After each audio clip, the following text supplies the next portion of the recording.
Hey everyone tuning in. We are doing Community During Chaos, and we have Corey Paul, Legin, and Mitch Darrell today. All right, so for everybody tuning in from Mitch's page, my name is Justin. I'm the editor of Rapzilla, and this is the 13th week in a row that I have been doing this Community During Chaos show. So by the time we are done tonight, we would have spoken to 39 people in 13 weeks, which is amazing because the whole focus and point of this show is to talk about all of the chaos and the craziness that's happening every week in this country, around the world, between COVID, social unrest. We're going to have Legin tonight. He's going to be talking about sex trafficking. And there's just so much going on. So how could we in the Christian community come up with solutions and answers and, spread positivity and just kind of take some of the focus off the negativity and the bad news and say, hey, here's how we're moving forward as leaders. And here's what we can do to help. So that is the whole focus of the show. So Mitch, after that intro, take that sip of water. I have one next to me. Nice. What have these last insane months of 2020 been like for you, starting with COVID, going through George Floyd? We lost Kobe Bryant this year. We've lost a lot of other prominent people too now. It was crazy. So somebody tweeted, a lot of y'all had great years, but are just saying 2020 is trash to fit in. And I had to think about that. I was like, am I doing that? And I thought about it. So like this year's been a great and terrible year for me. When the year started, I still worked at a job I hated, which was Target. I still lived with my grandfather. Nothing was really going my way. And probably the first big thing that happened this year was Kobe dying. So I was at one of my jobs. It was actually a gym, and I was running an open gym. And I got the news at work that Kobe died. And like all the people that were shooting basketball like saw it, and there was literally a guy in a Kobe jersey that was like, what in the world? And I feel like that kind of started like the awful 2020. Like the good things that happened for me was I got a new job, I got a full-time job, I live in this apartment now. Other than that, everything's been awful. So we say Kobe died, COVID, they talked about it, and we all kind of were like, oh, it's not going to be a big deal. And it kept getting worse and worse. And eventually we're like, we got to take this seriously. Then it was like full on quarantine. And now we're several months later and it's still going on. And then that mixed in with the George Floyd thing was the first very, very big thing that happened when it comes to social unrest. And then protests. And then it even felt like we were getting a little bit better and things were calming down. And then Jacob Blake, like not even a week ago, I think happened. So it's like back at the top of the unrest. So for me, it's been good and bad. I've had a lot of personal things happen well for me, but I've had a lot of things that have been weighing heavy on my mind. Yeah, I think that's kind of an important thing to talk about too, because I think a lot of people are afraid to admit if something good happened to them this year because of how much negativity surrounding this year. Like it's okay, everyone like watching, it's okay to celebrate a victory or a personal win in your life. Like we're still allowed to have good times. If we're just like 2020 sucks, so everything has to suck no matter what happens. You're gonna drive yourself crazy. Like you said, a lot of great things happen for you. You just dropped an album on Friday. Yes, sir. I'll give you the plug. Hey, so you just dropped your album on Friday. I know you worked hard on that. Very well received from everything I've seen online. Yes, I've had great things happen to me this year and opportunities. But at the same time, like it's okay to be like, the world around me, is in flux and it's not that great for everybody. So we should celebrate each other when the good things happen. Exactly. Especially in a year that's been so bad. Good things make it a little more bearable. Right. So what I know you've kind of taken some of the things that you've seen and you've incorporated it into your music. You have the BLM song, you have the Black and I'm Proud song. You've focused that into the music. So how how have you used what's been going on around you to sort of motivate you into creating art that expresses, your voice of what's happening? So for me, it almost sucks to have those songs. Maybe not the Black and Proud song because that's more of like It's more a pride positive. thing. But like Yeah, the yeah, yeah. Black Lives Matter and the Stop Killing Us song, it's like they're two songs that I don't even like going back to, or that I had to make them because instead of it being like oh, this is giving me something creative to write about, like something good would do. It's more like I feel like I have to write this because it's the only way I can get it out positively without just like ranting on Facebook or arguing with people. Yeah, Um, yeah. and even that happens anyway, unfortunately. But especially with the Stop Killing Us song, like I remember posting a graphic on Facebook of the cover art and it sparked a disagreement somehow. So it's like for me, I'm like, how can I get this emotion out and how I feel in a productive way that's not on the internet, like just fussing at people. And so it's like, let me put it in a song. No one can really respond to it. So like, I just get to put it out and there you go. I'm not like Yeah, yeah. arguing with you. Um, so yeah, it honestly sucks to have to make those songs because it's less of like I want to and more of like if I don't do this, I'm gonna lose my mind. Yeah, and you shouldn't have had to. Hmm. It's like, yeah, it's like those messages and those things. It's like, why do we actually have to talk about this? Yeah, Like right, this should kind of be like a common sense thing, right? But that's that's where we're stuck right now, right. unfortunately. Oh, I see. Mowgli the Iceberg has What's up, joined. Mowgli? What up, Mowgli? Mowgli, we got to get you on here too. Um, so I mean, and you kind of said it, alluded to it. You aren't afraid to use your voice and your platform to say things, whether that be community wide, talking person to person, or even um, going off on something about CHH and Yeah, the community. right. So, I mean, do you feel it's important to use your platform to have these discussions, no matter how big, small, or whatever your platform is? Hmm. For sure. Because so I like to think I have a decent little following, like Hmm. not compared to anybody um huge, you know what I'm saying? Like even like mainstream people. But like I always would like to think Right. if you have anybody who listens to anything you say and takes it seriously, you have the potential to kind of educate them or sway them or inform them. So like if Absolutely. I have 100 followers who genuinely care what I have to say, it almost feels like my duty to be like, okay, I can at least influence somebody, whether that's Hmm. through music, through just talking, through video, through Yeah. any medium. I'm gonna do that. So like that's why I'm proud when I see like someone like LeBron or like what the Bucks just did, like not playing. It's like this reaches so many people because they have such huge audiences and they're aware of that, but you don't have to be at their level to influence people. Like if you're on the internet, you have influence, and if you make music and you're an artist, you definitely have influence. Right. So I feel like it's very important, not even just with like these specific issues, but just like anything you're trying to get across. Why would you not use whatever medium you have to do so? And what have you observed outside of, a lot of artists follow you too, Right. because I see you talking to them all day because we're all part of those conversations. Right. So the non-artist conversations, what's that feedback been like throughout this time?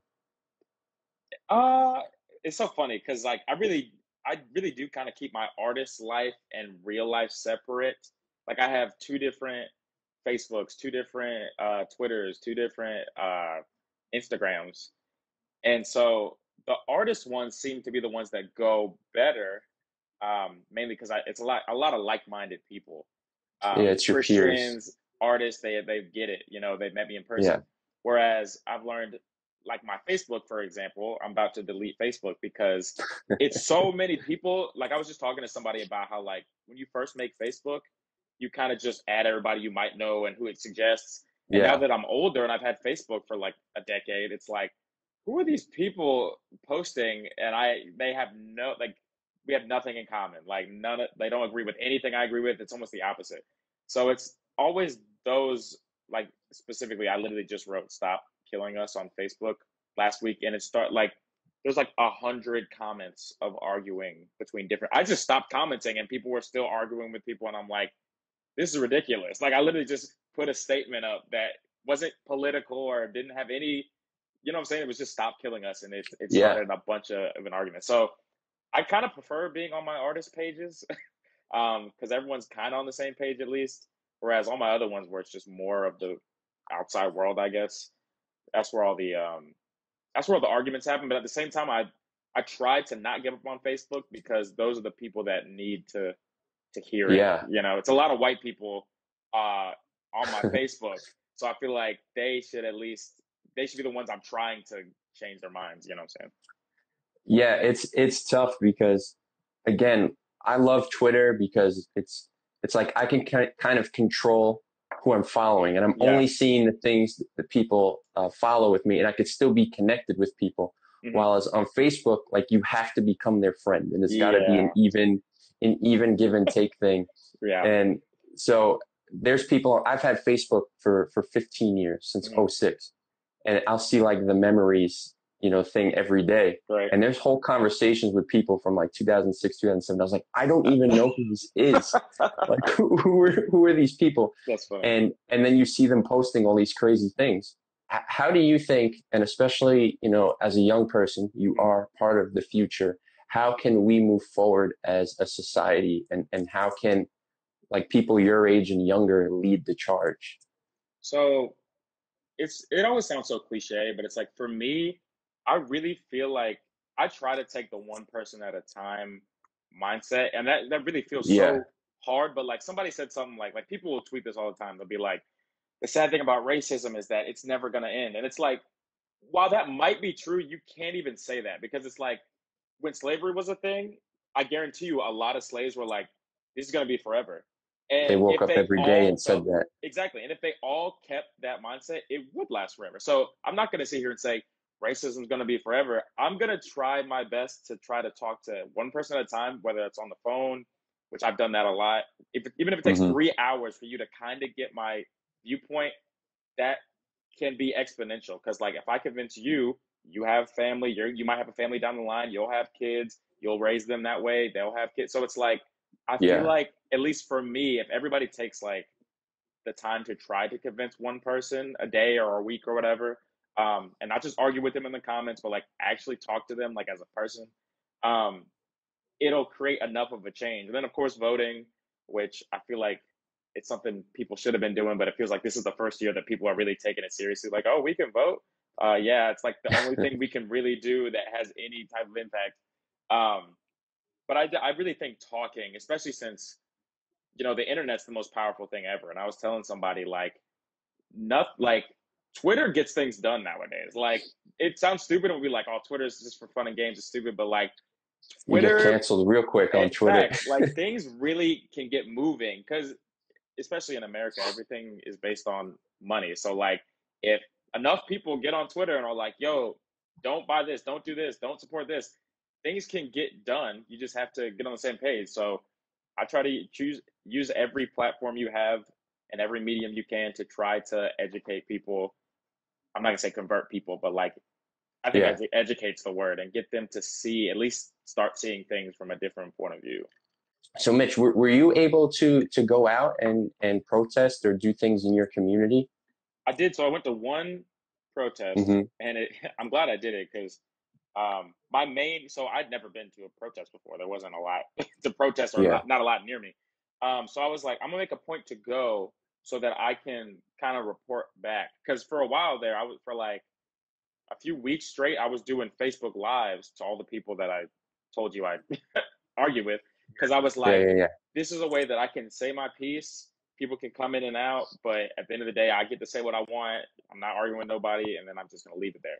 So it's so funny because my parents were so adamant against me going, and I get it. As I don't have kids, but like I get it. If I had a kid and they were Yeah. like, I'm going out to this protest, and with everything that's happening in the world, they were like, don't go. My mom was like begging me not to go because I guess worst case scenario, something happens to me. But I was like, I'll be safe. I'll be careful. I'm not going to be out there antagonizing anybody.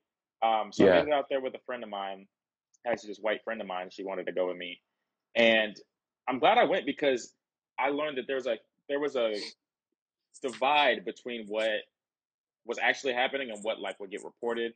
So like a lot of people were seeing is, oh, it's just people out there rioting and setting stuff on fire and throwing stuff at cops, blah blah blah, and not seeing any of like the actual peaceful protests. I was part of like a 2 hour long peaceful protest. We ended up sitting in front of the governor's like mansion, and so I live in Raleigh.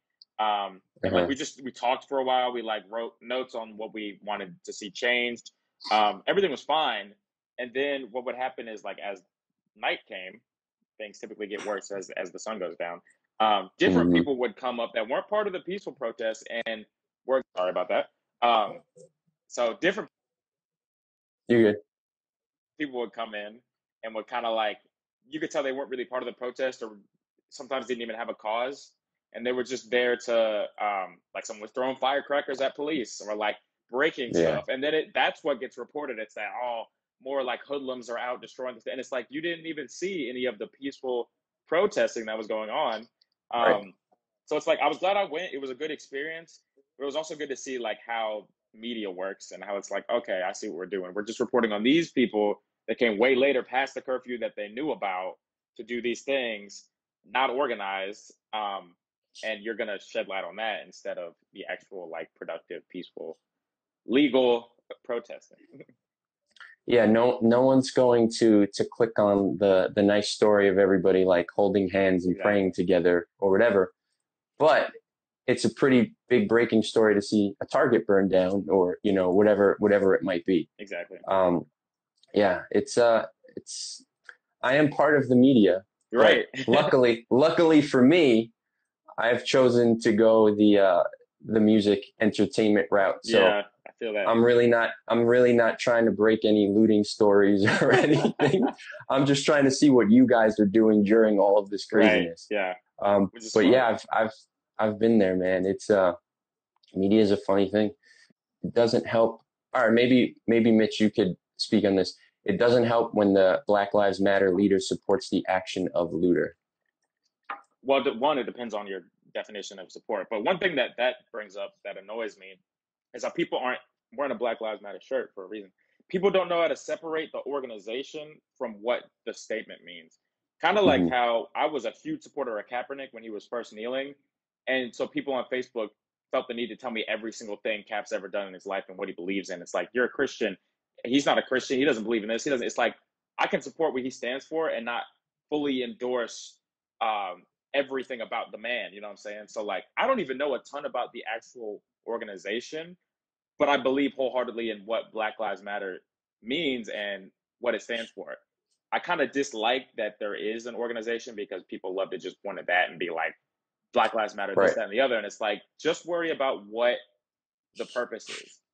Now, to directly answer the looting thing, I've talked to a lot of different people talking about how do you feel about looting? And especially as a Christian, it's not something I support. I'm not even, my biggest pet peeve is like shoplifting or like people that steal anything. Cause to me, it just kind of undermines our whole like society. So I'm Right. not into looting. I don't think any of that is right, but I don't like that people love to shed more light on looting than someone dying. Like I worked at Target. They weren't concerned about being destroyed or because they have insurance. They're getting everything back plus some. They're fine. Everyone's Billion fine. dollar All the stores, corporation. exactly. All the stores are fine. So the fact that people are posting heartfelt posts on Facebook like, "Oh, I'm so sad that why did they do that to that store?" and blah blah blah. It's like R.I.P. this person R.I.P. just Target. died. Exactly. It's like I don't know. I just don't. I'm not for looting. I don't think it's cool to especially since a lot of the people looting aren't the people that care about the cause or even black. It's just people that see chaos and are like, let me run into the store and take something. Um, but if you like really are way more hurt about a retail store being broken into and stuff being stolen than somebody dying for no reason by the people that are supposed to protect them, like I don't know what to tell you. Yeah, then you might be on Facebook. Um, Yeah, facts, so facts. all right, so Mitch, leave us with the final word, and then after your final word, plug where we can follow you, listen to Mm. your music, etc. I think that I definitely think just to talk about COVID has done a lot for me and everybody. Even though it sucks, it's kind of taught us to be humble and to, recognize all the blessings that we have and Hmm. really appreciate them once, if life goes back to normal. Um, the other thing is I'm happy. I'm not happy COVID happened, but I feel like without COVID, there wouldn't have been as much focus or much time to focus on the civil things that have happened Right. because these things have happened. But since we were all in quarantine and had nothing else to do, you almost had to pay attention to it. It was it was literally the only thing going on. Exactly. So it's like, oh, now you got nothing else to watch, so or to pay attention to. Yeah. So I feel like this is, at least my grandparents even said this is the most push they had like seen. Whereas everyone was supporting Black Lives Matter and everyone was talking about it since like Mhm. Martin Luther King. So it's like we shouldn't let it tail off. It shouldn't be something that just goes away and then we're back here in another year or two. Um, and yeah, those are my final thoughts. Be appreciative of all the things we've learned in 2020. Yeah. And where can we follow you, listen to your music? So I make music. Who knew? Nah, it's playing. Mitch Darrell _ on Twitter, because somebody stole Mitch Darrell and they won't give it to me. Mitch Darrell on Instagram and Mitch Darrell on YouTube. And I just put out an album called Darrell. Let me let you go, man. Thanks so much for joining us. I Thanks for having appreciate me. you, man. And I'll catch you later, man. All right, man. I'll see you. Peace. Peace out. Next up is Legin, and Legin works with the Safe House organization, which built a safe house in South Africa, I believe, to help women and girls who were in danger of being sex trafficked. And he's doing a lot of initiatives that are helping sex trafficking, and he's going to talk to us a lot about that. So, yeah, man, I'm excited to talk to you because I just introed you a bit, and it's kind of a change of pace to what we're talking about, but still very much this community, during this chaos. Yeah. But before we get into that, what has 2020 been like for you so far, and just how have you been able to process and get through it? Man, it's funny. Like first of all, shout out to you because I told you, man, I had been sleeping on the show, so I caught up with the links you sent me, and bro, like it was kudos to you for how you're running the show, bro. Like this is such a Thank you. helpful. Nah, like I couldn't cut it off, and then I was encouraged because like it was a vein of how everybody was feeling. I felt like it was a part of something. Yeah. And it leads to that, man. Like a lot of people saying the same thing. 2020's been hard. Oh, what up, Kev? What's up, Kev? 2020's been hard, bro. It's been really difficult, man. This year, I've lost my grandmother, my mentor, some Man. friends. Yeah, you know what I'm saying? I lost a bunch of loss. Ahmad, Brianna, all this stuff, man. And then um, it's been a difficult year, man. And then things were really picking up for me last year as far as touring, so all that kind of stopped with the momentum piece, and just a Hmm. bunch of things, man. And then the racial conversations. I'm in my community doing that a lot, and Yeah. I take great pride in that, and it's a privilege. But it takes a toll. I'm in a lot of predominantly white spaces, and I consider that an honor, man, to be a bridge. But we did that, and we led a march, and it just took a toll and drained me out, and I hit a little bit of a depression, and I had to talk to my counselor, unplug, and get away. And I'm really just plugging back in. This is week 2 of me plugging back in. Um, my bad. Everything's been good. For the most part, there's been a lot of great successes, but it's been a tough year, though. I can't even lie about it. Yeah, and when you told me that before about this little bit of depression, and you had told me like you never experienced it before, so you were kind of just guessing that it was a depression. I think I had that conversation with somebody. Maybe it was one of the episodes you watched Yeah, a couple of weeks ago, where I was like, I never really understood mental illness or depression or yeah, whatever, but like just the way things have happened this year, I don't know what to call it, but there's definitely like a sense of heaviness, on my life. Now, whether that's depression, whether that's whatever it might be, I never had that before. yeah. So Same. that's like a new thing that it's like I can relate to other people. Like, oh, like I get it. Like Yeah, I know what it means to actually be feeling something, going through something, just having this weight on your chest yeah. Same. and not being able to explain.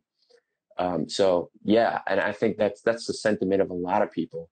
So I like doing this show is kind of like a therapy session. I'm sitting like on a little like one of those chairs, that Yeah, you'd find at a psychiatrist's office. that's good. And That's good. it's just, and I just thought of that now. Like it is really like one of those chairs. You got to And start cash apping people and make a stream of income. Like this is therapy. Send me $20 or something. You yeah, got to make you might I monetize this. yeah, I gotta pull out a notebook. I have a tablet, Yeah, and then you guys got to lie down, it and then just we got to see you sit back lying in. down, It all began just when I was 6, and just talking about things. But yeah, you said something about the march. So can you talk a little bit about that march and get into that, and then we'll really like open up into what you're doing. yeah. So my pastor and I, we've been talking for years with other faith leaders about racial dynamics in the gospel and trying to help faith leaders lead because we figured if we Hmm. can help them lead this conversation, we feel like the church should be at the front of it because of the gospel. And if we can help Yeah. them lead, then we'll impact more people than just us talking. So we've been doing that for 4 years, and we built a lot of trust from people on all sides of the racial conversation, whether they think it's an issue, don't think it's an issue, whether it's a liberal or conservatives lying to whatever it is. Mhm. Everybody's in the room, and we build a lot of trust with everybody. So we, after Floyd and when a lot of things were going on, my pastor was like, "Yo, I think we should. I really feel like the Lord wants us to do a march," and I was like, "I'm down." So we put the word out on the Sunday that we were doing a march the following Sunday. And just to make a long story short, 100 churches and 5,000 people showed up, Wow. and it just blessed me, man. Because for me, I had never seen a church like that, and that's what messed me up. Like, if not for a concert or a conference or a service, but together for something that the culture told us should divide us, I saw 5,000 believers who believed Amazing. different things about this issue, but all agreed on Jesus and justice. Those are the two chants of the day: Jesus, justice. And bro, I've never seen Awesome. anything like it in my life, dog. And if I never do, I will hold on to that moment for the rest of my life, man. It blessed me, man. It blessed me so much. But it was just a really good moment. We did that in June, and yeah, it was just really good to see that. One of the things that you do is Safe House, which I introed for you. I'd much rather you explain everything about Safe House than me try. So tell me Yeah. a little bit about Safe House and what you guys do before like we go into some stuff. Sure. So in 2016, I had the chance to go to South Africa and work in an orphan care center over there, and it was a wonderful time. It was my first time in Africa, my first mission trip, and I saw they were taking care of these kids, and I said, "Man, this is beautiful. Got 130 kids here. What's the next thing for you? Hey, what's up, KK? What's the next step for you?" And they said, "We really need a safe house," and I was like, "What's a safe house?" And she said, Hmm. and she began to explain to me how when their kids begin to develop and grow, how they become targets of trafficking and how kids are Yeah. in danger of getting snatched up, man, and just stolen to the sex trade. And I couldn't fathom it because there were girls there my daughter's age at the time. And I Hmm. just couldn't. So we came back, and at the time, my partners, man, Focus and Jermaine Lamore, hey, what up, Brinson? We made an album called The Safe House, and Rapzilla got behind it from day one. Y'all pushed the snot out of it, bro. Thank you. And it created. We wanted to just raise the money, man. They needed 100 grand. We didn't know where we could get it from. But that record got a little bit of spin, and people started sending in checks. And at the end of the year, man, we had $35,000 raised, and we were just like, "Yo, this is amazing." And so that whole goal was to build that house. And some of my friends here that started to partner with me were like, "Hey, we need to finish getting this house up, but what do we do to bring this to the States? Because there's 300,000 kids here too." And I was Yeah. like, "That's amazing. Let's do it." And so my sister Christy was like, "Let's put something in place that always funds the South Africa house, but also starts to multiply houses here in the States." And yeah, Jesus, that's about that work. And so we started that, man. In 2018, we started the organization that completed the initial work in South Africa, and then started a national expansion here in the States, and it's grown beyond my wildest dreams.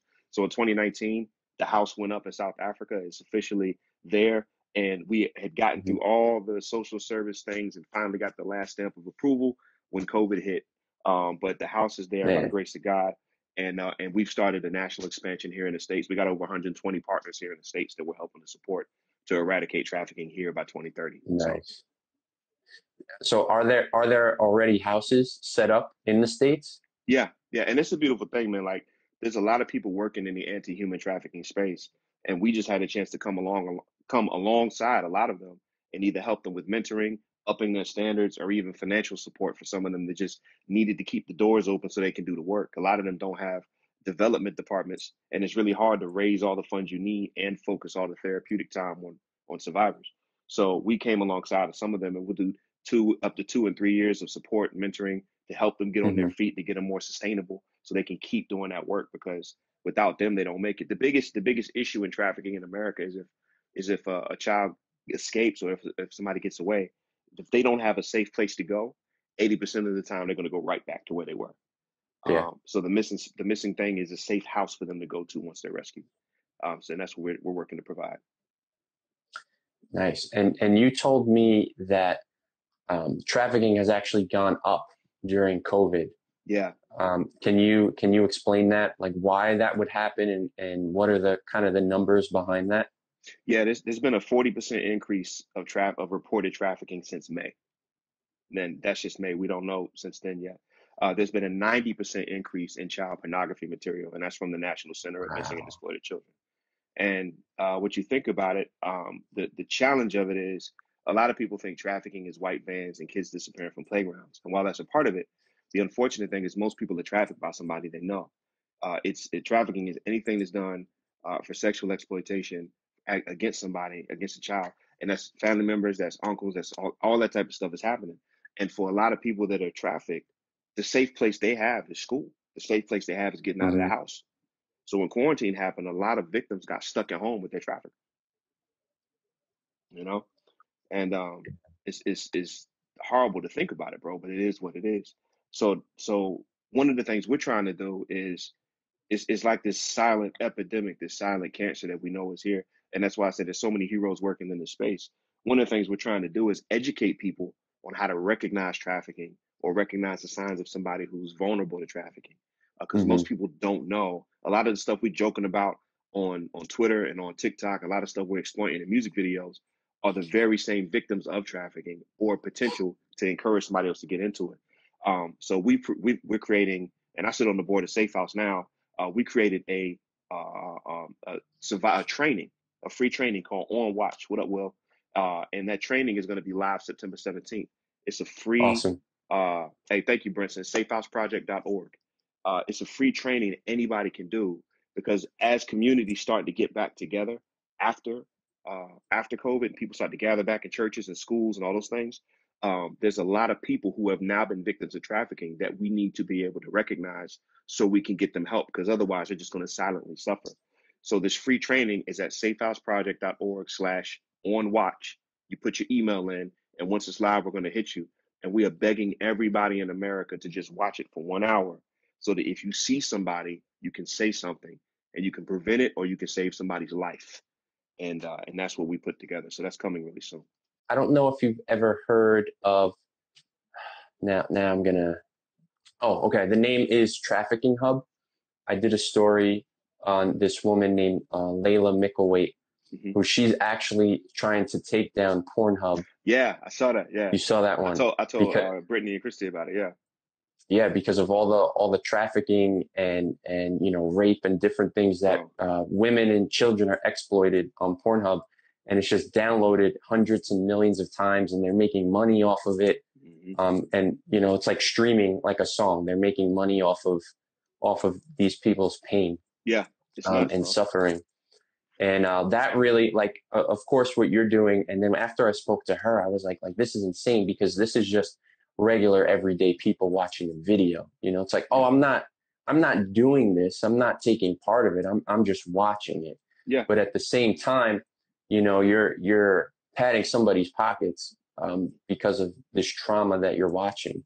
yeah. Um, and Well, I mean, it's that's just terrible. It's disgusting. well, they're right. It's what encourages it to keep going. I was speaking to a high school class, and they had just hand stitched dresses for me to take to Africa with me. And I was like, well, listen, man, I appreciate this, but let me give y'all another challenge.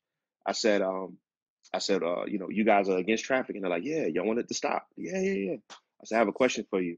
Uh, do any of the songs in your top 10 playlists on Spotify say this? And I quoted the lyrics, and I was like, and the dude that said, I effed her and passed her around to my homies. I said, that's trafficking, and you're telling Spotify you want to hear more of that. And like you could see their faces drop. And I said, I'm not getting on you, but we're the same way, Pornhub, what we watch, what we listen to is telling the culture that we support this with our dollars and our attention, and we're therefore promoting it. You know what I'm saying? Yeah. Every time she, I mean, homie had a lyric came out, in that one song, I can't get that song out of my head, man. He's like, she begging for me to stop, but that means that she really wants some more. And I'm like, this is literally rape talk, bro. Like, this is literally what people are paying money so they can experience that lyric. And we just Yeah. told the music industry we want more of it. But then we're going to get up here and give money, and I stop playing it and donate, right? Stop supporting it. You know what I'm saying? Like, and Yeah. don't tell me you anti this and share a hashtag, but then your playlist is all about that. That's hypocrisy. Don't do that. So Yeah. that's where I'm at with it, man. That's why I keep doing art. You know what I'm saying? Like, I'm staying on the board of Safe House, and I'm gonna keep talking about it with beats. So Desensitizing us by listening yeah. to music, by what we're watching, by what we're going through. Mhm. And it's just like, oh, this is normal. This is Like, normal. and it's, because how many times do you listen to a song? Like, you might listen to a song for like 20, 25 years. And then when that song finally becomes like relatable to you, or you really stopped and listened for a second, you're like, oh man, like that's what this song is about. Like, Yeah, I've been singing this song, since I'm 8 years bro. old, since I'm 10 years old. And now it just clicked like, oh man. It's nuts when you realize how indoctrinated we are. You go back to the lyrics you was quoting in like middle school, and you're like, yo, I was singing this in sixth grade. Like, but that's just what it is, man. And it's crazy, man. I love me and Will be having lots of talks about movies. It's funny how when you see the progression of the R-rated movie and the progression of the PG-13 movie, like PG-13 today is what R used to be. You know what I'm saying? Yeah. It's nuts, bro. Like, you can get away with anything. I got to sit here and watch PG movies with my kids and make sure they ain't slipping nothing in there. So, you know what I'm saying? It is what it is. Yeah. They talk about like in Christian rap, having your Jesus quota per Yeah. song. But like in PG-13, they have like an F word quota. Like Yeah. you're Got allowed one. one in a very prominent moment, but you Yeah. can't slip in any other than that. You might get two F bombs if it's a thriller, but other than that, Yeah. Yeah. If it calls for it, it's got to be really important. yeah. Yeah. So it's just, yeah, indoctrination. So I guess for you to spin a positive on this, like what's probably, if you could think of like the best story Mhm. or like the greatest win or victory that's come out of this safe house since you've been doing that? It's I got two, honestly. It's a little girl, man, that I start when I started the project. It was two little girls, and I still can Mhm. see their faces. I know their names. I never forgot them. I've only seen one of them again when I went back, but like, um, when I thought about them, I was like, man, I want to build this house for you because I can't come back and you're missing because you're the same age as my daughter, and that was my driving force behind it. So while they actually weren't in need of a safe house, there was a little girl as we got to the end of it in the South African situation. There was a little girl Mhm. that we found out she really needs this house. She's been in foster care. She's been through this, and if we don't get her somewhere to go, she is primed to go right back or be a victim of this. Nobody's there to protect her, and she was like the one that was right lined up for it to happen, and she saw the house and she cried tears of joy knowing that she's going to have somewhere safe to go. And I'm Yeah. happy that she's in good care right now while we're waiting for everything to finish up and go through. But just the fact that hope is there makes me really happy. Brittany, who's our COO, she came up to me at church one day and she told me a story of a young lady who'd been abused, drugged, all types of situations, and that we talked about 5 to 10, not me directly, but our team talks about 5 to 10 survivors a week that we're referring and trying to get placed in homes for Mhm. long-term care across the country. Yeah. Sometimes we got to fly people out to get them out of bad situations so they can escape traffickers and stuff like that.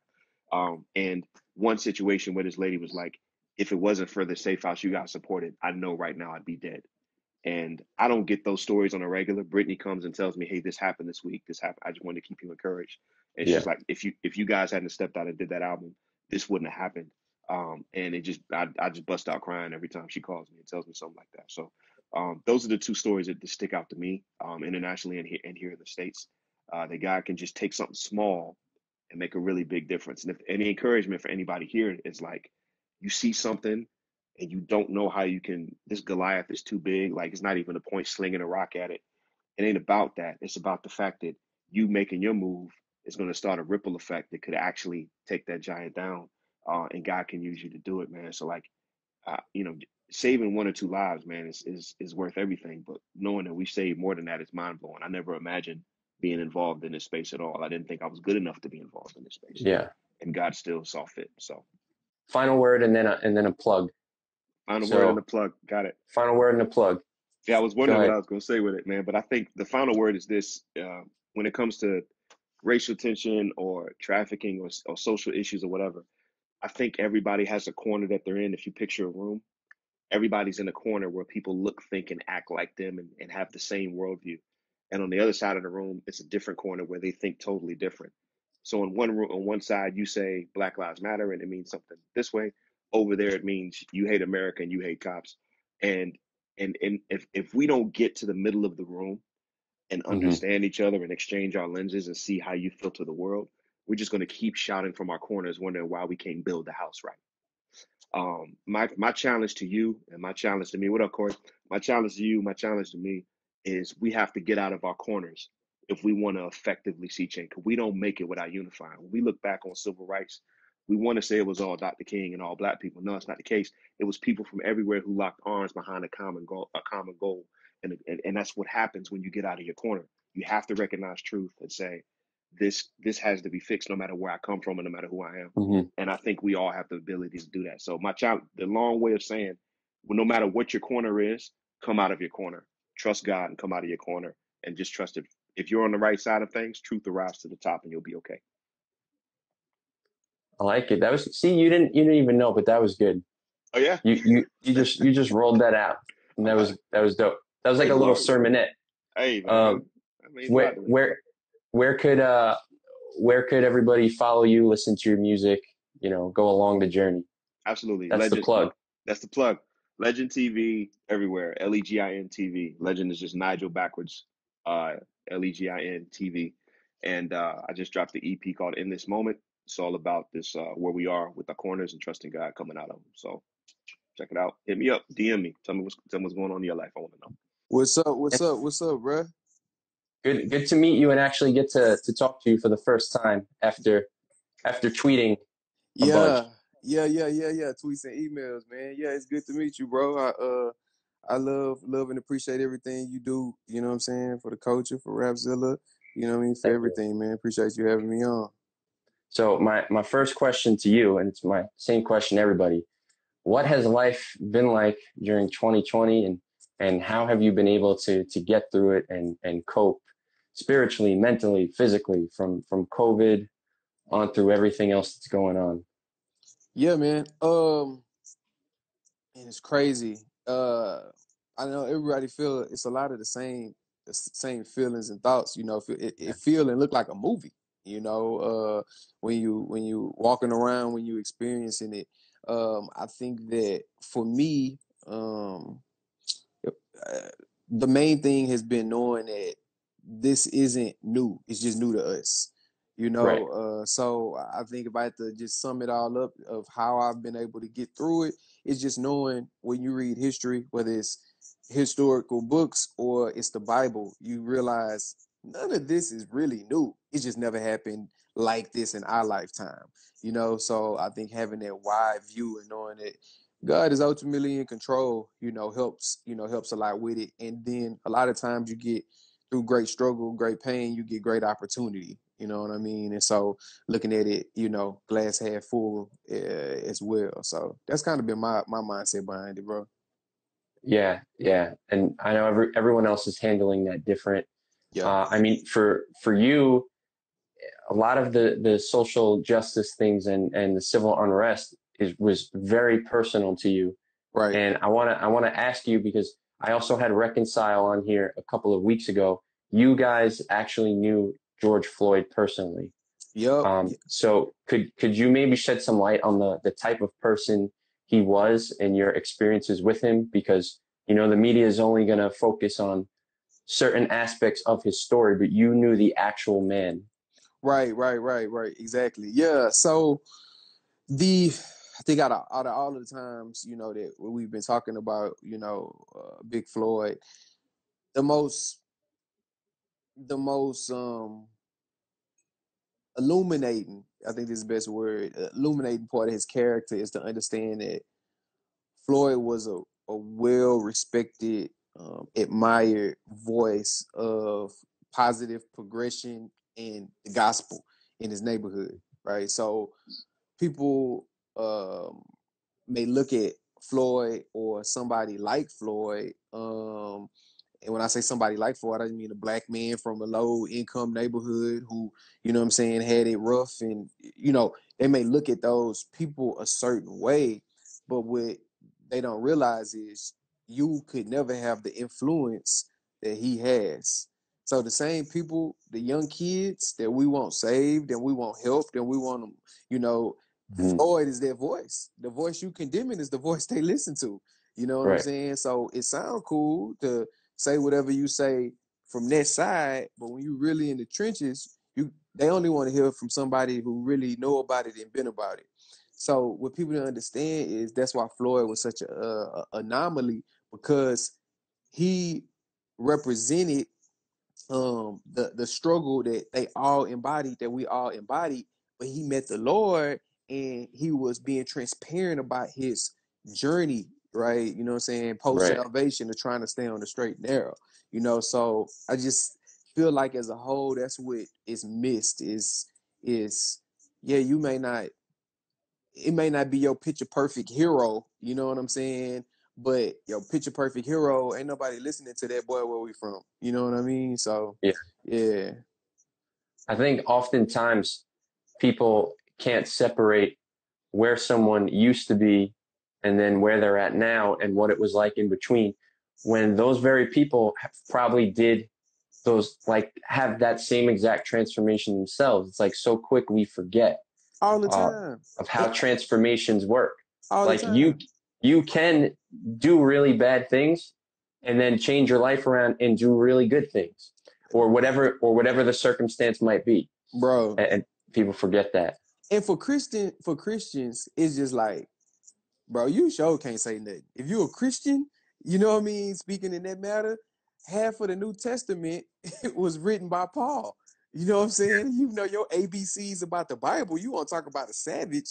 You know what I mean? Saul before Paul was a savage, murdering Christian, leading the charge Mm-hmm. on it. But half our Bible written by him. You know what I'm saying? So the core, the crux of the theology that we study is written by a man that embodies the same type of Mm-hmm. lifestyle. So for a Christian, you tripping. You know, you have to Yeah. understand that just where somebody was is not where they are, or where they're going. So I agree with you 100%. Yeah, I saw somebody, I don't remember who posted it, and I wish it was, I'll kind of paraphrase it, but they said, I wonder what Paul's um, gospel would look like if he was writing about the church today. Like, Man, what would that chapter of the Bible look like? man, And what would man. he be saying? And would you be so objecting of Mm. everything that he's saying, just like you're objecting everything else? Right, right, Um, right. Exactly. I love that. Yeah, yeah, it makes you think.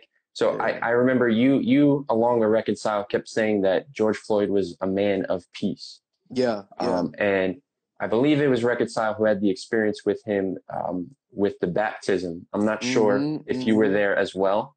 Yeah, Um, so yeah, the way that Floyd, so we had a concert at a church in Third Ward, like right by the bricks, CUNY Homes, where Floyd from. And yeah, Floyd and another one of the homies came to the concert and saw me and Rick and everybody.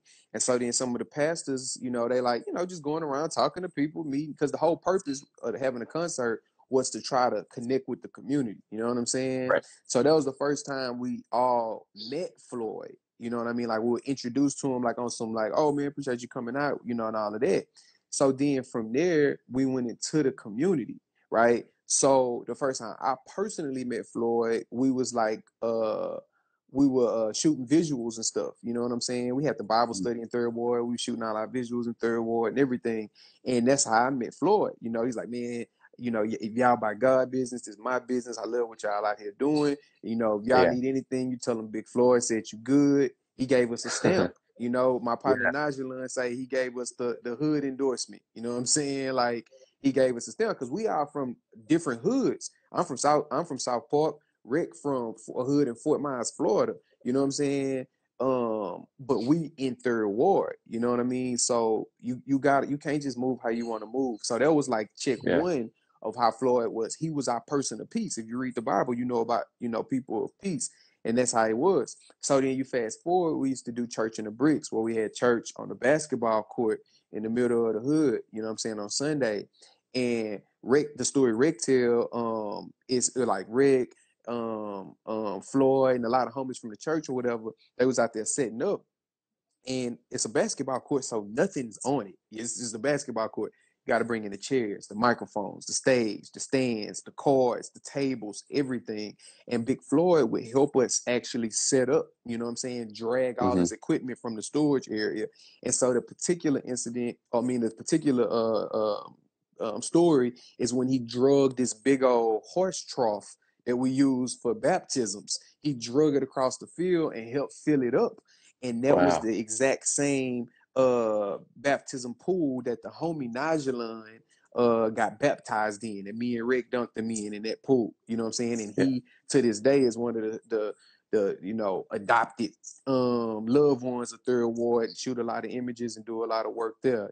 So just that synergy of Floyd being an active part of Najalon's baptism, you know what I'm saying, was powerful. Yeah, man, that's incredible. And when all of that went down and you ultimately heard the news, like what was that moment like for you? Man, bro, it's so as a black man in America, you walk around already with just a sense of underlining fear or nervousness or you know anxiousness. You walk Mm-hmm. around with that just off the muscle. You know what I mean? And so when something like that happens to anybody, period, it's horrific and it's Yeah. terrible. But then when it happened to somebody you know personally, it confirms the fears you have of, could I be next? You know what I'm saying? Like, Mm-hmm. so anybody's house can get caught on fire, but when your neighbor house get caught on fire, it's like that hit real close to home. You know Yeah. what I mean? And so on a lot of levels, but with Floyd, when I first heard the news, it was heartbreaking because we personally knew what was up. You know what I mean? We knew that he was out there trying to better his life. We knew that he was, a voice in the community. We know he was speaking against gun violence publicly. We knew these things, and for him to be taken like that was, I mean, it's just something you can never prepare for, man. Yeah. And Yeah. the immediate, impact of that with everybody going to the streets protesting, you saw a ton of unity. I know you were a part of some of that. What was that whole experience like of just getting together with your community and just kind of being one voice? Yeah, man. In any part of life, you hate the L's, you hate losses, you hate tragedy. We don't want any of Yeah. that. But that's usually where the greatest stuff come from. You know what I'm saying? The greatest stuff is built, in the bottom. So being a part of that was amazing because you got a chance to see it's not all what sometimes social media makes it look like with all this division. When we went to march downtown, and I don't even know how many people was there. Was thousands of people, and I mean they was black, they were white, they were brown. You know what I'm saying? It was all races. It Mm-hmm. was male, it was female, it was Catholic, it was Muslim, it was non-denominational. It was everybody united saying, "Yo, Yeah. this is broken, and we gotta fix it." You couldn't walk, 20 feet without people handing you, offering you a mask or water or hand sanitizer, or, you know what I mean? So it was just positive. It was powerful to see everyone come together to showcase the light of like, nah, it's not, everybody got Yeah. to be left or right or red or blue. It's a lot of unity. That's just saying, regardless to what the secondary issues is, primarily we got, love overcomes hate, and we got to come together. Yeah.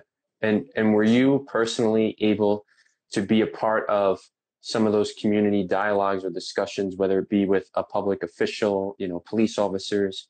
Like, were you able to engage in any of that? Yeah, yeah, yeah. We were. It was a couple of them. One specific was with the city council like with city council members, downtown, me and Pastor PT of Resurrection Houston. We were able to be a part of that. Nice. And the consensus of it was that they wanted to remove the political aspect and focus on the human aspect.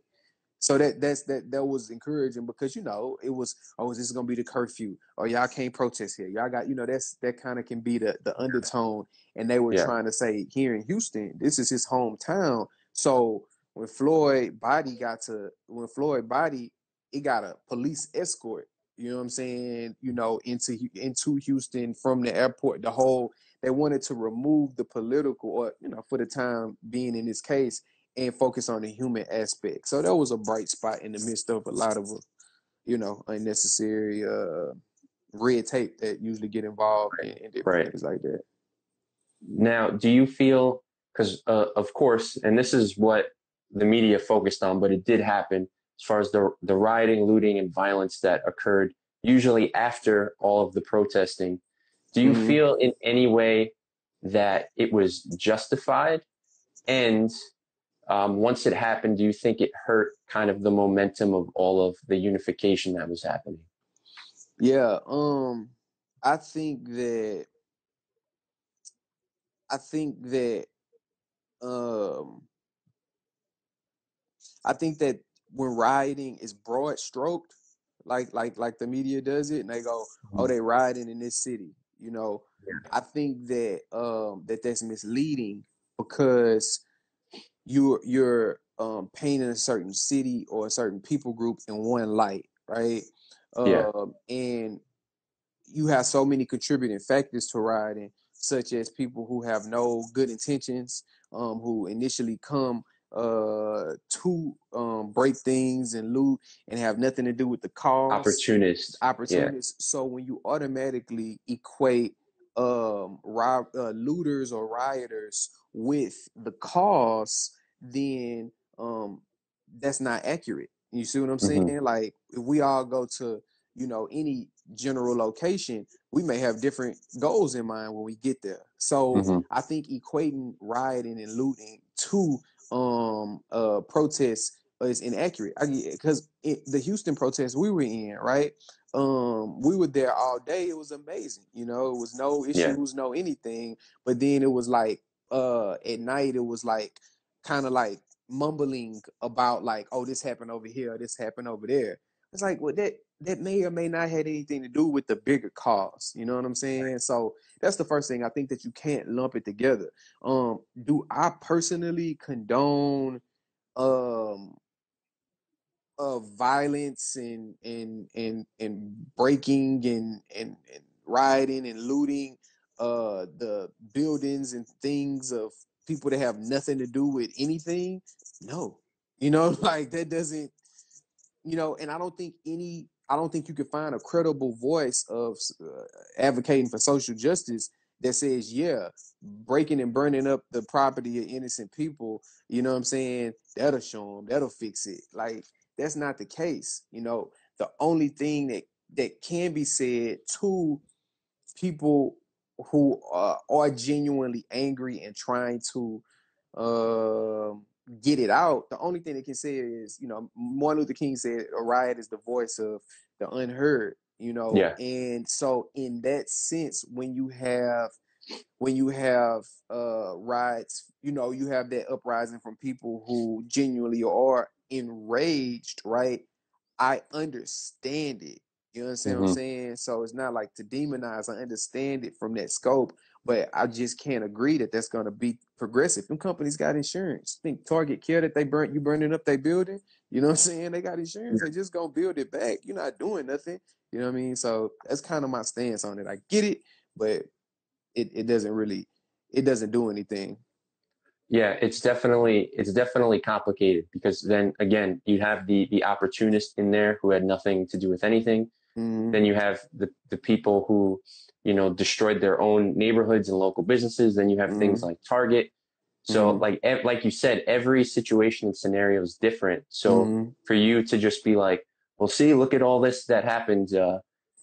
Black lives really don't matter because they don't care about anything. And it's like, yo, maybe those people, but did you see, you know, the 5,000 people gathered here? Like we did something positive, Right. or, you know, or the 500 people there, or the 1,000 people here, but Right. it's, if you any kind of sport that's fan, how it goes. you know how it goes with, like, in sports. If it's a heightened sports game or playoffs Yeah. or something, you have thousands of people in the arena. It's cool, but then afterwards, when people drunk, they in the streets, Yep. yeah, it's a little different then. But does that mean that you should demean the sport, the event, the players? You know what I mean? It's like, no, that's Yeah. another subset of people who have ulterior motives. That doesn't directly correlate. You know what I'm saying? So. But they know what they doing. Rioting is nothing new. So you know what I mean? Media knows how to cover riots. Yeah. It's a playbook they running at.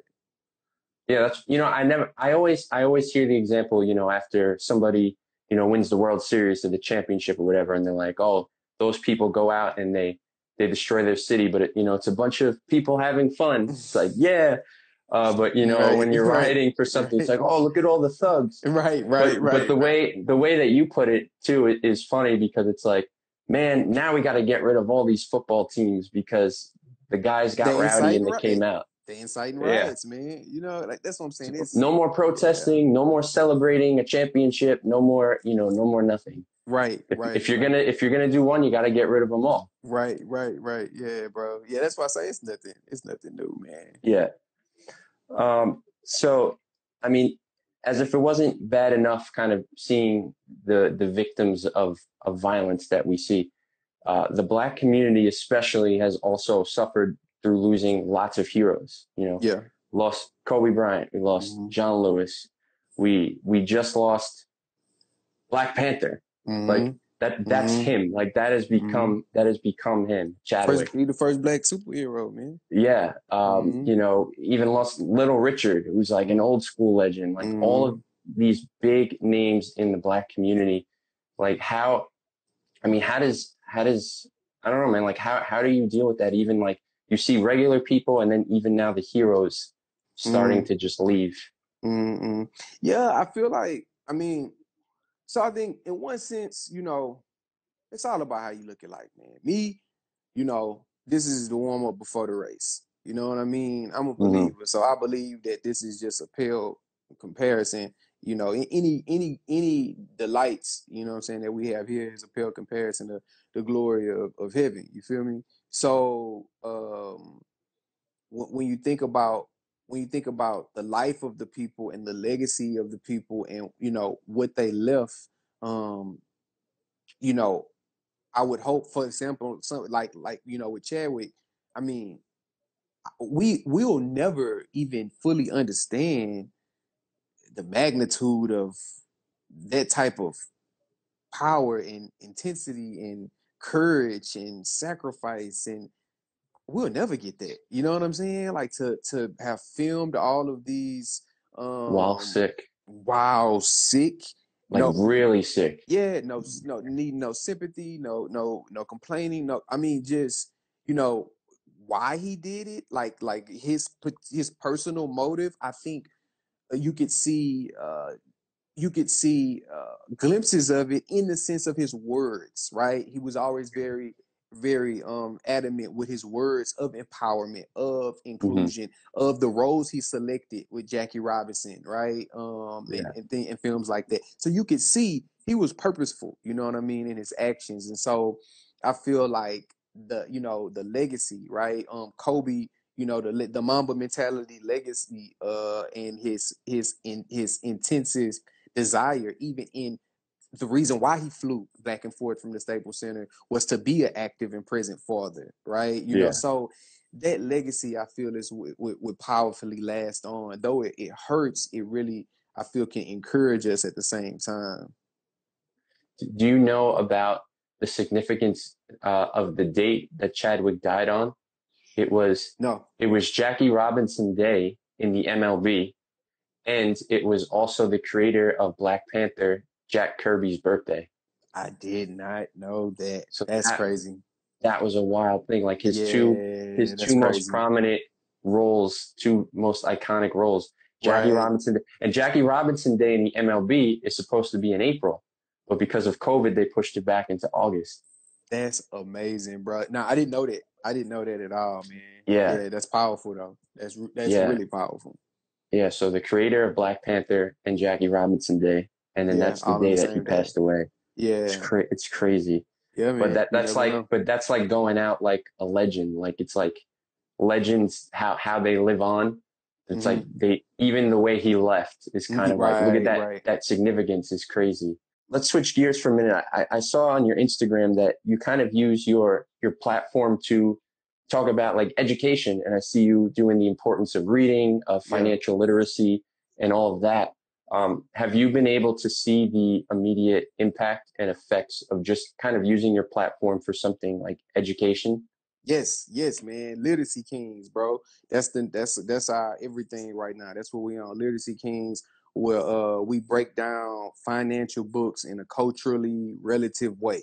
You know, so we take Rich Dad Poor Dad, we take Richest Man in Babylon. We gonna take Black Wall Street, book about Black Hmm. Wall Street, where you know it was literally that. It was the black version of Wall Street in Right. the 19 early 1900s. We take all that and we bust it down in a way that our people understand, just like we did with the gospel and rap. You know, we doing it with financial literacy, and to Hmm. close this wealth gap. You know what I mean? Hopefully, it steps to close the wealth gap so we can understand how to, you know, become owners and not just consumers. And yeah, I'm able to see it instantly because God's graced me with a platform, and I like to think I built a trusted voice. You know what I'm saying? So Hmm. when we put it out, one of the top things is, and I proudly say this, not to brag, but to encourage, one of the top things is people who listen to the show say, I never heard it like this. Like I never Right. heard financial literacy like this. I never heard money talked about like this. We'll compare money to rap. We'll compare money to how you break down dope or how you sell or re-up. We'll compare money to the spiritual aspects of, you know what I'm saying, Awesome. how you know you have to deal with it. We do it in a way that relates culturally so it'll make sense to the daily life. And it's everything we focused on right now, man, because I feel like that's a big part of what can be a solution is understanding, you know, ownership and how to steward it well, you know. Yeah, it's like you're literally doing like a school. Like you're breaking it down almost like how you would for kids. Like how can we make this relatable that you can understand? Because a lot Exactly. of people, adults and myself included, I see these things with tons of numbers and financial stuff, and I'm like, yeah, I'm an adult, but I'm not that adult like that I'm ready to Right. jump into all of that. But if Exactly. somebody explained it to me, you know, using hip hop, using sports, or you know, things that I'm interested in, just like a little kid, you know, I'm going to be on it. Um, Exactly, bro. Exactly. It connects it. yeah, I know Derek Miner's doing a lot of the Yeah. financial literacy stuff with the We Own that he Yeah. has. I think Lecrae is dabbling in that now too. So it's really cool to see a lot of artists kind of pushing forward in this really important space. Yeah, yeah, yeah. You got because it's opportunity all around us. You know what I'm Right. saying? And when you don't know what you don't know, right? So like today, I ain't gonna turn this to a financial literacy show, but today, for example, Tesla and Apple split their stock. We ain't gonna get into the details of it, but it basically means on Friday Tesla was trading at 500. I mean, Apple was trading at like 500 and some dollars. They split the stock 1 to 4. So now it started trading today at like 125 or something like that, right? Yeah. Because it went from, you know, one, it got broke down into 4, right? And um so what that does is it gives a chance for a person with a lower amount of money to be a owner of a piece of Apple stock for the rest of his life, which pays a dividend, right? And inflation, you know, because of money and inflation, then we know over time a dollar decreases in value. But if you invested in a company that increase in value, then Hmm. your money is gaining instead of losing. And who finna come knock Apple off, right? So Right. so simple little things like that for the person that's just working, coming out the bottom, out of poverty. You don't know how you're gonna make ends meet. Simple things like that can give you sparks of hope of like, no, you can be an owner of something. You can own Yeah. something and you can be a part of your financial future instead of thinking that you just, you know, have the system on your neck your whole life. You know, Yeah. download Absolutely. Robinhood and tap the button. you know what I'm saying, and get plugged in, you know. So little things like that, it works in step with the gospel. It works in step with community in order to ultimately raise us up, you know, as a people. Yeah, no, absolutely. Super, super important. And I Yeah, see somebody in here, when I was in high school, they didn't even have curriculum to even teach us how to write a check. man, Yeah, hold up. same thing. Write a check, to write a letter, just to do the envelope. Yep. That's all these simple things. Want to teach us trigonometry and find X. Right. Like, I still never found X in my whole Right. life, but every Right. time I fill out an envelope, I got to look at another one to make sure that I'm doing it all right. Right. That's real. That's real. Yeah. Yeah. It's real world. And school, it's because like school teaches you how, like, okay, hey, you're gonna go work for somebody, this is what you need to know and how you can manage, you know. But you have to go the extra step to learn, you know, ownership and asset building. They don't give you that, you know. You got to Right. go talk to somebody and figure it out. So um listen to the Literacy Kings podcast, or get the book Rich Dad Poor Dad. You know, that was like the game changer for me and my homie. Who is that by? Rich Dad Poor Dad. Rich Dad Poor Dad is by a guy named Robert Kiyosaki, and this book was, and so he's from Hawaii, and his dad was just an educator or worker. When he was little, he wanted to learn how to make money. His dad was like, I don't know. So his homie Mike dad was an entrepreneur. He was like, go talk to him, and his homie Mike dad gave him the game and helped raise him up. This book was wrote, bro, in 1997, I believe, and it's still to this day one of the top books Wow. on Amazon. Like, I don't want to Wow. lie, but it's like top 10, top 20 or something, and it was wrote in 1997. It talks about investing, it talks about money management, it talks about cash flow, but it's told in a form of a story, and it helps you understand how you can be a part of your future, right? Like, you say investing and people get scared, like, investing, I can lose it all. Well, since the beginning, the stock market gives an average of 7 to 10% return Mm-hmm. since the beginning of it over time, Yeah. right? So that's kind of safe, right? You know what I mean? So Yeah. if Yeah. you Yeah. look at it in a long range, just knowing that, okay, that can maybe ease a little bit of your tension in investing and being a part of it. So the book do a job of breaking it down, but then what we do, we contextualize it and make it viable for the culture right now, you know? So yeah, man, y'all got to get on it.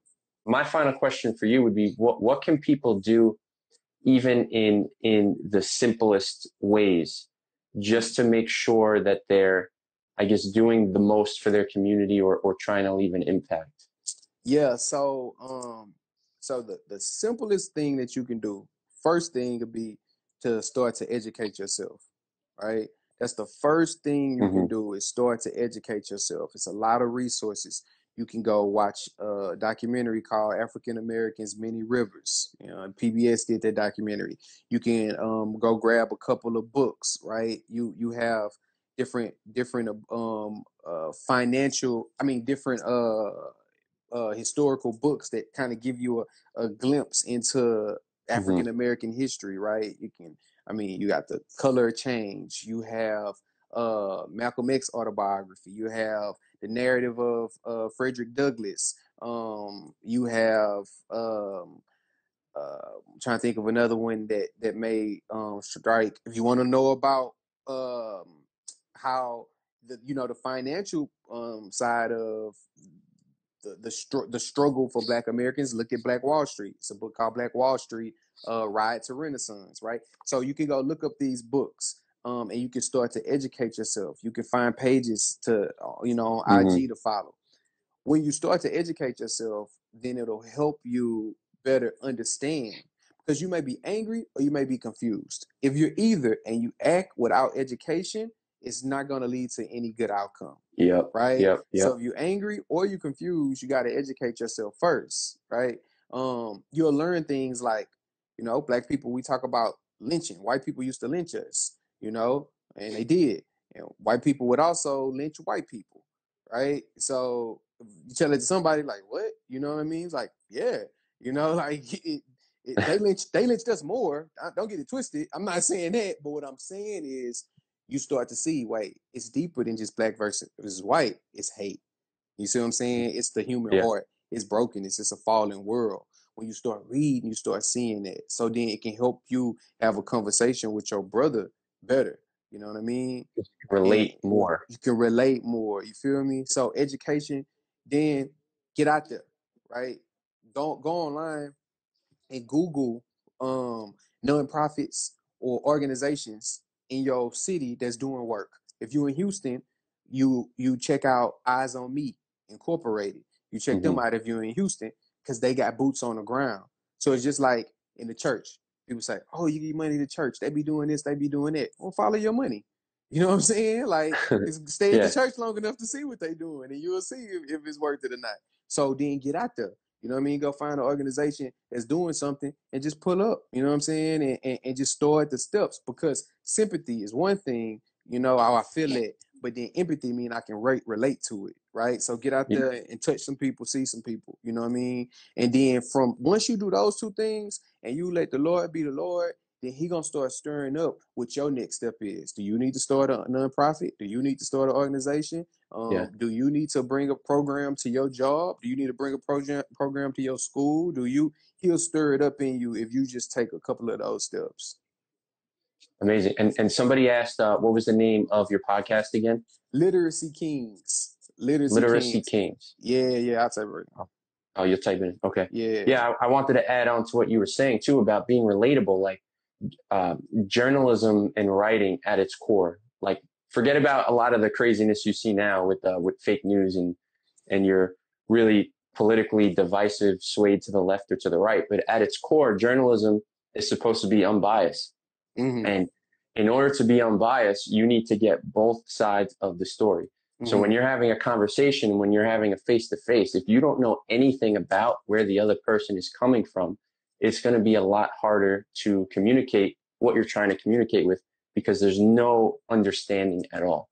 100%. So if you can understand where somebody's coming from and already kind of have all the answers that they're of the questions that they're going to ask you because you did your due diligence and are knowledgeable, that's going to go so much better. And you 100%. can get that unbiased opinion too. So it's like, hey, I get it. I get why you think that way, but let me tell you how I see it. 100%, bro. 100%. And that's how I try to tell my stories. Like, I'm trying to get both sides. And sometimes one of the sides is not going to be the very popular side, but that doesn't mean that it's not like accurate to that feeling or whatever that fact is. Right. Exactly. And, but that's the tricky part. You're doing your job the right way if, both sides are angry at you. Actually, I never really thought about it like the way you're saying it, but that's true. That's absolutely true, because like you said, it should be neutral, right? It should be the same way we go to God. We go to God, and the best posture to go to God is neutral.